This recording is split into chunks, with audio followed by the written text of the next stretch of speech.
कभी सोचा है एक रिश्ता जो सालों में बना हो सिर्फ 2000 रुपए की उधारी की वजह से टूट जाता है। एक दोस्त जो हर सुख दुख में साथ रहा हो एक दिन आपके मैसेज देखकर भी रिप्लाई नहीं करता क्योंकि अब उसे आपके पैसे चुकाने हैं।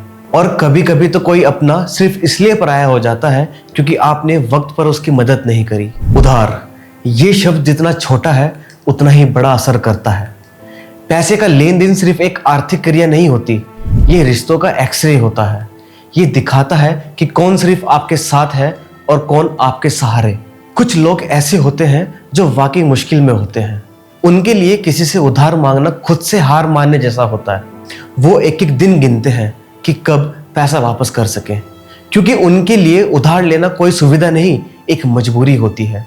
ऐसे लोग दिल से थैंक यू नहीं बोलते बल्कि वक्त पर चुकाकर आपके भरोसे को सलाम करते हैं। लेकिन हर कहानी इतनी साफ नहीं होती। कुछ लोग ऐसे भी होते हैं जो हर महीने नया बहाना बनाते हैं, जैसे सैलरी लेट हो गई, घर पर थोड़ा प्रेशर है, बस इस बार देख ले यार। उसकी जुबान में शर्म नहीं होती और उसकी जेब में वादा नहीं होता। और फिर आते हैं वो लोग जो रिश्तों को भावनात्मक हथियार बना लेते हैं। वो पुरानी मदद की याद दिलाते हैं, आपके इमोशंस पर खेलते हैं और आपको मना ना कर पाने का प्रेशर देते हैं।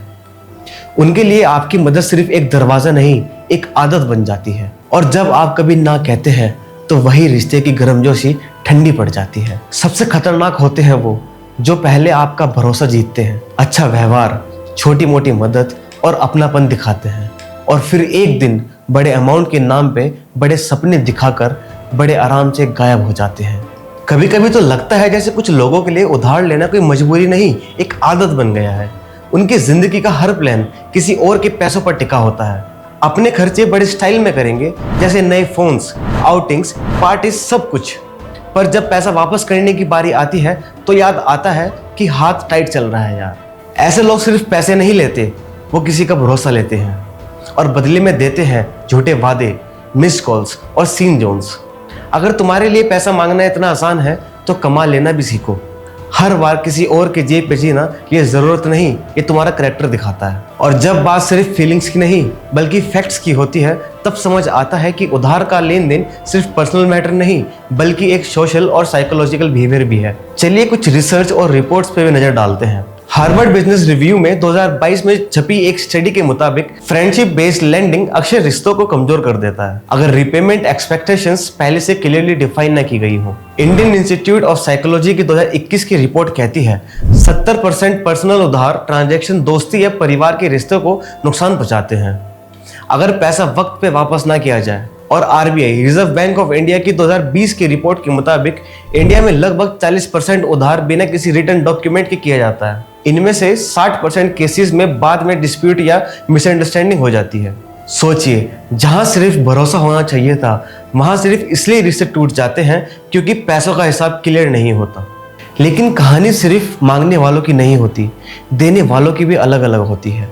कुछ लोग सिर्फ भरोसे पर दे देते हैं, बिना लिखित, बिना किसी शर्त के, सिर्फ रिश्ते के नाम पर।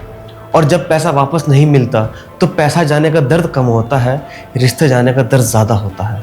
उनके लिए रिश्ता भी जरूरी है और प्रोटेक्शन भी। और कुछ लोग सिर्फ इसलिए देते हैं क्योंकि वो ना नहीं कह पाते। उनके लिए मदद करना एक ड्यूटी बन जाता है, पर जब समय आता है तो वो खुद किसी से कुछ नहीं मांग पाते।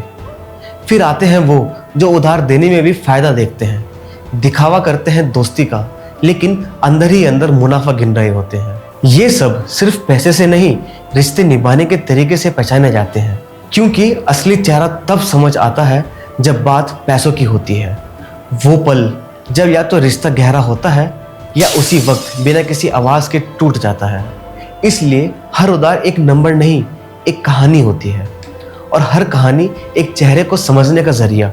क्या आपने भी कभी किसी उधार की वजह से रिश्ते को बिगड़ते या बनते देखा है? अगर हाँ तो शायद आप समझ पाए होंगे कि पैसे का लेन देन सिर्फ जेब का नहीं, दिल का हिसाब होता है।